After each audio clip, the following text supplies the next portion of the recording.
PGA Binsound.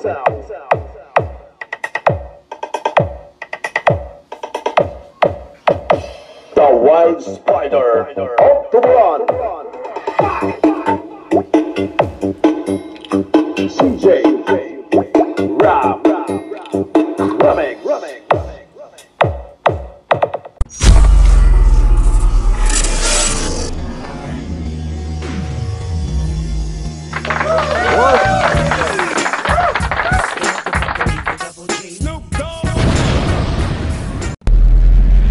Kung bago ka pa lang sa channel ko, panoorin mo muna ito. At kung nagustuhan mo, huwag kalimutan mag-like at syempre mag-subscribe. So, let's go!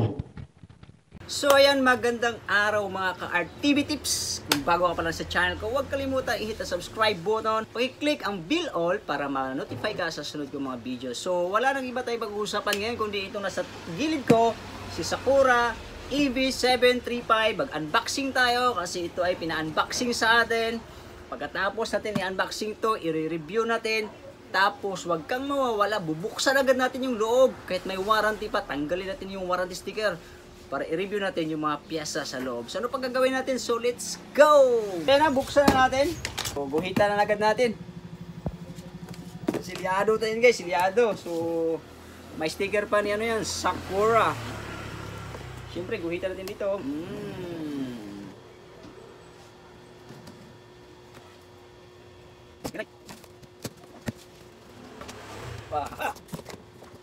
Uy! Oh, grabe guys, ang bigat din. Siguro mga 12 kilos din ata to. Okay, wait lang. So, meron siya kasamang ano kay libre nito guys. Tingnan natin kung anong libre nito. Wow, may libre siyang RC. Galing mo talaga Sakura, no? So ayan na siya. Grabe. Ganda ng likod guys, oh. So tatanggalin natin ito para makita natin.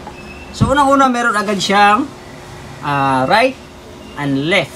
So 1, 2, 3, 4. So apat na speaker ang pwedeng ilagay dyan o box. So si Sakura ay made by Kinsonic Incorporation. Tapos ang kanyang max power output is 700 watts times 2 sa 8 ohms, 1300 times 2 sa 4 ohms. At ito ang kanyang likod guys, mayroon siyang line out. Wow! So ang galing nito guys kasi may line out siya na ganito. Tapos mayroon siyang lagayan ng wireless microphone sa likod. Grabe yung gundo nung Sakura E735 na to ba. Tapos line out yan kung para yan sa ibang ampli. Ang line in guys ito, out, input. Itong input guys, dalawa lang. E and V. White and red. CD at saka DVD. Yung selector nito nasa harap. Tingnan natin. Ito, effector daw to guys. Out. Tapos in. Siguro sa ano to, equalizer. Tapos meron pa siyang audio out. Ito, line. Audio out din dito, oh. Tapos recording. Galing ah. Mic. So, grabe. Tapos ito, impedance siya guys. 4 ohms sa A. B naman 4 ohms. So, A and B minimum of 8 plus 8 na ohms. So, 16 ohms. So, bahala na kayo dyan. Basta yan ang nakalagay. Tapos, meron siyang isang saksakan dito guys. Oh. Max 100 watts. 220 volts, 60 Hz. Ayan. So, may fan siya dito na isa sa likod. Tingnan natin ngayon ang harap guys.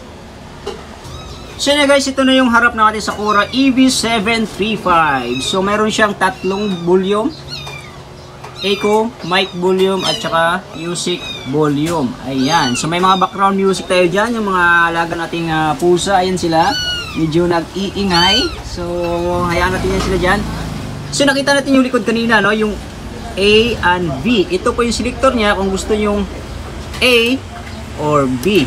So kung ano, E, B. Doon yan sa ano, sa input, no?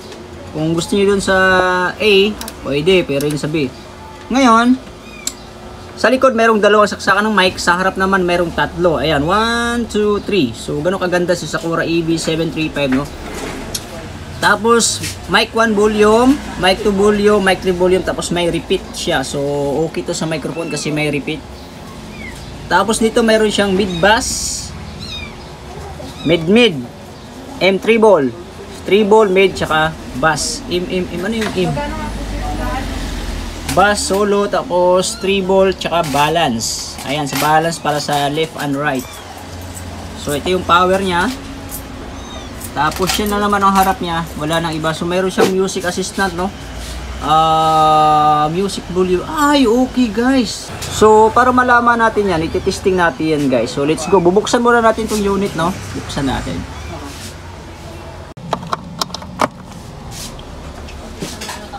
So ako natin. Ayun. So may power na siya, no? So okay yung ano natin.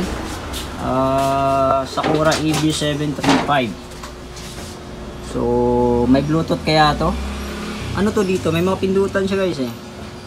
Whole, live, class, off, wise 1, wise 2, wise 3, wise 4. So hindi natin alam kung paano gamitin yan. Nandun yan sa manual. So yun na guys, tinisting na natin yung ating live na 700 watts no, na lead 12. So sinalpak natin siya dito sa right channel natin siya nilagay, no? So i-volume natin. Ayun. O yung pagkakagot mo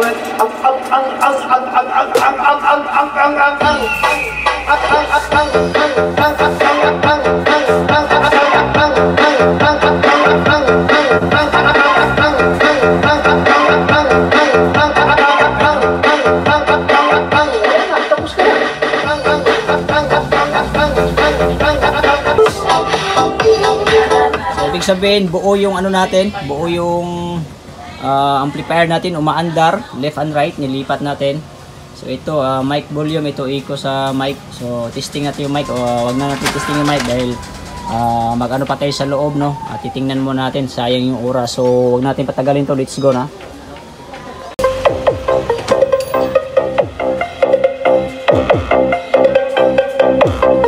Pwede pang bass to guys, oh.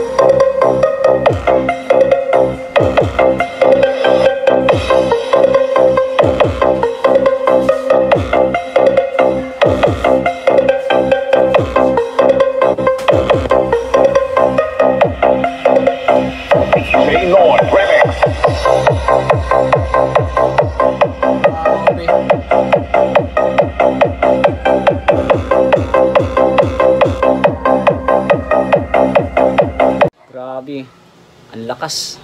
Inoperate natin sa Dido sila 700 watts na live, no? Galing ng Sakura, tapos gagamitin natin pang tweeter. So buksan natin ang loob.